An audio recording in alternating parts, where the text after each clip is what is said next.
Good morning. The world has become markedly more turbulent in recent weeks. Events are moving fast, and in moments like this, what matters most is being clear about the values and the interests that guide us, even as circumstances change. The United Kingdom has a long history. Our values were not improvised. They were built patiently over time. And while we are pragmatic in how we pursue our interests, we are resolute in defending those values when it matters. So let me begin with the United States. The UK and the US are close allies and close partners. That relationship matters profoundly, not just to our security, but to the prosperity and the stability that people here depend upon.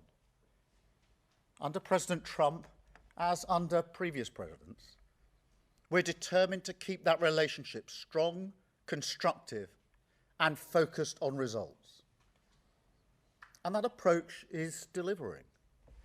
Through sustained engagement, we've seen significant US investment into the UK economy, running into hundreds of billions of pounds, supporting growth, skills and jobs right across the country. Our cooperation on defence, nuclear capability and intelligence remains as close and effective as anywhere in the world, keeping Britain safe in an increasingly dangerous environment. We've secured good trading terms in key sectors, including cars, steel, aerospace and life sciences, protecting British jobs and manufacturers. That is why we take the approach that we do, because it delivers concrete outcomes in the national interest. I talk regularly to President Trump, and my team is in daily contact with all the key figures in his administration. These relationships matter. They deliver concrete outcomes in the national interest. Mature alliances are not about pretending differences don't exist. They are about addressing them directly, respectfully, and with a focus on results. On Greenland, the right way to approach an issue of this seriousness is through calm discussion between allies. And let's be clear, the security of Greenland matters. And it will matter more as climate change reshapes the Arctic, as sea routes open and strategic competition intensifies. The High North will require greater attention, greater investment, and stronger collective defence. The United States will be central to that effort, and the UK stands ready to contribute fully alongside our allies through NATO.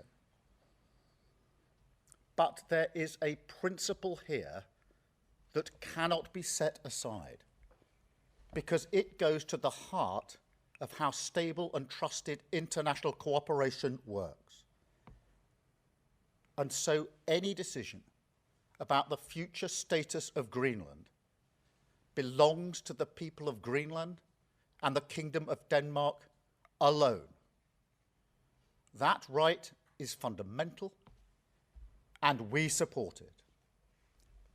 Denmark is a close ally of the United Kingdom and of the United States, a proud NATO member that has stood shoulder to shoulder with us, including at real human cost in recent decades.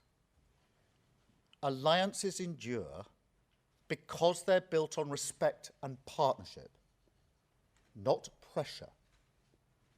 That is why I said the use of tariffs against allies is completely wrong. It is not the right way to resolve differences within an alliance. Nor is it helpful to frame efforts to strengthen Greenland's security as a justification for economic pressure. Such measures hurt British workers, British businesses, and the British economy.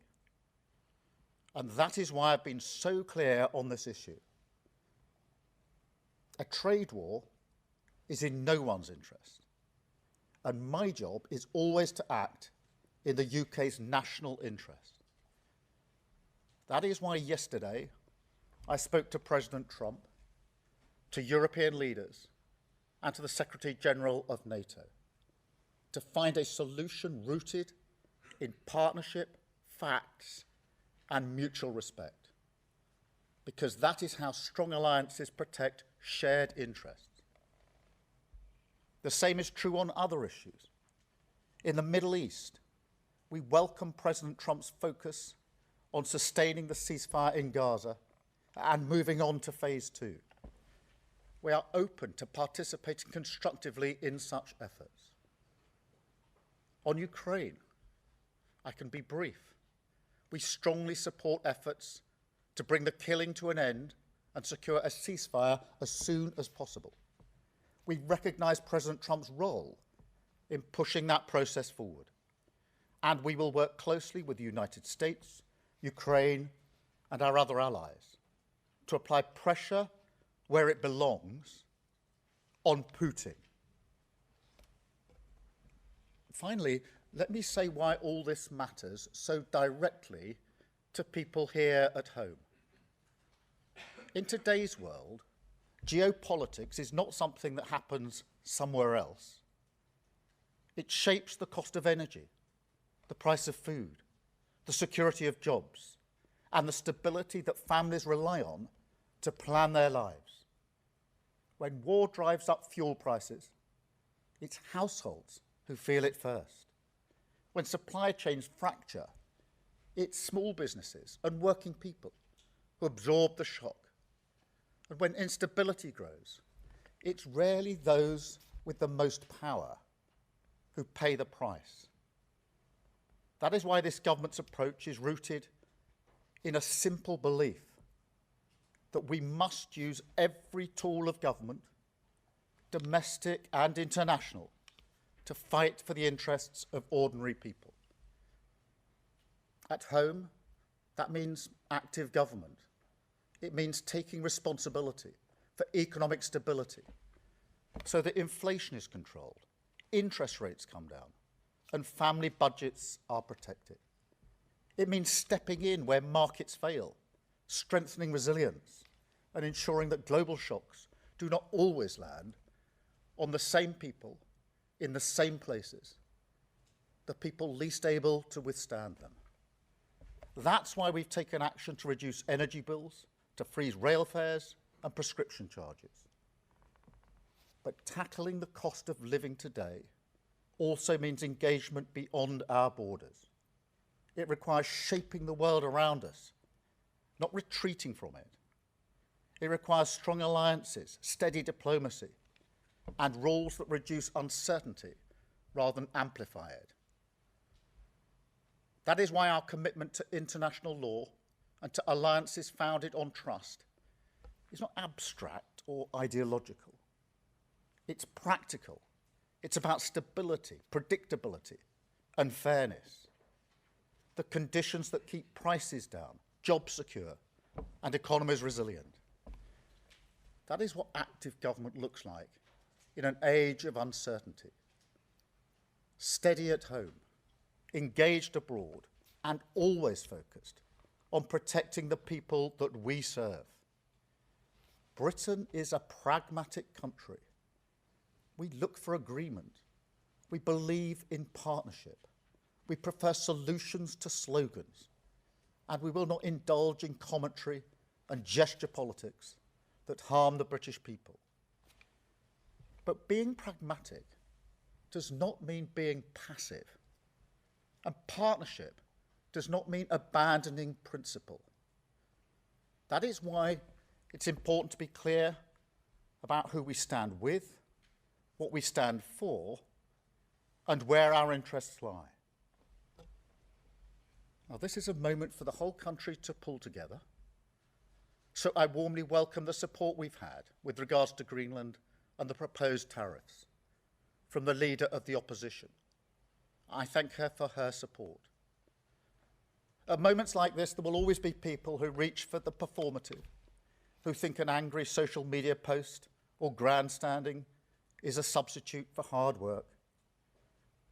That's an understandable instinct, but it's not effective. It never has been.